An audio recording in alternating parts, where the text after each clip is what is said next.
Hello everybody, Kurt Risch here, and thanks for joining me on One Shepherd. So today we are continuing with our New Testament reading of the book of 1 Corinthians, chapter 10. Moreover, brethren, I do not want you to be unaware that all our fathers were under the cloud. All passed through the sea. All were baptized into Moses in the cloud and in the sea. All ate the same spiritual food, and all drank the same spiritual drink. For they drank of the spiritual rock that followed them, and that rock was Christ. But with most of them God was not well pleased, for their bodies were scattered in the wilderness.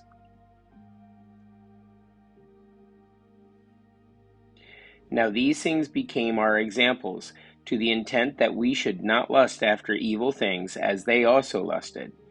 And do not become idolaters, as were some of them. As it is written, the people sat down to eat and drink, and rose up to play. Nor let us commit sexual immorality, as some of them did, and in one day 23,000 fell.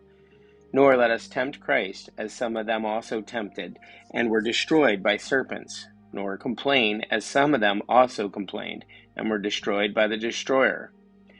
Now all these things happened to them as examples, and they were written for our admonition, upon whom the ends of the ages have come. Therefore let him who thinks he stands take heed lest he fall. No temptation has overtaken you except such as is common to man. But God is faithful, who will not allow you to be tempted beyond what you are able, but with the temptation will also make the way of escape, that you may be able to bear it. Therefore, my beloved, flee from idolatry. I speak as to wise men. Judge for yourselves what I say. The cup of blessing which we bless is not the communion of the blood of Christ. The bread which we break, is it not the communion of the body of Christ? For we, though many, are one bread and one body, for we all partake of that one bread. Observe Israel after the flesh. Are not those who eat of the sacrifices partakers of the altar? What am I saying then? That an idol is anything, or what is offered to idols is anything? Rather, that the things which the Gentiles sacrifice, they sacrifice to demons and not to God. And I do not want you to have fellowship with demons. You cannot drink the cup of the Lord and the cup of demons. You cannot partake of the Lord's table and of the table of demons. Or do we provoke the Lord to jealousy? Are we stronger than he? There is a word study here, guys. The word study is demon. The Greek word is daimonion. The origins of demon is not explicitly discussed in the Bible, but the New Testament speaks of the fall and later imprisonment of a group of angels led by Satan. The fall left Satan and his angels free to contaminate the human race with wickedness. A prime purpose of Jesus' earthly ministry was to overcome the power of Satan. This included his conquest of the demonic realm.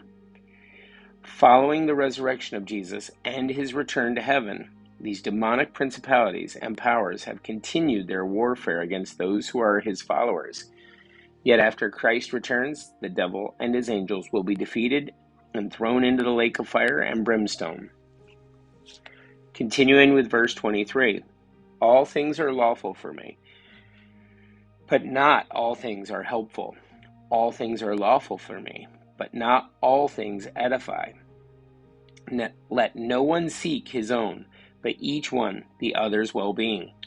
Eat whatever is sold in the meat market, asking no questions for conscience sake, for the earth is the Lord's, and all its fullness. If any of those who do not believe invites you to dinner, and you desire to go, eat whatever is set before you, asking no question for conscience sake. But if anyone says to you, this was offered to idols, do not eat it for the sake of the one who told you, and for conscience sake, for the earth is the Lord's and all its fullness.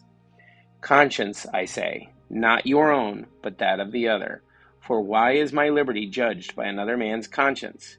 But if I partake with thanks, why am I evil spoken of for the food over which I give thanks? Therefore, whether you eat or drink, whatever you do all to the glory of God. Give no offense, either to the Jews, or to the Greeks, or to the church of God. just as I also please all men in all things, not seeking my own profit, but the profit of many, that they may be saved. Guys, that's it for our New Testament reading of 1 Corinthians chapter 10. Thanks for joining us. Be sure to like and subscribe below, and if you have any comments or questions, by all means, put them below. And may you have a great day, and may God bless.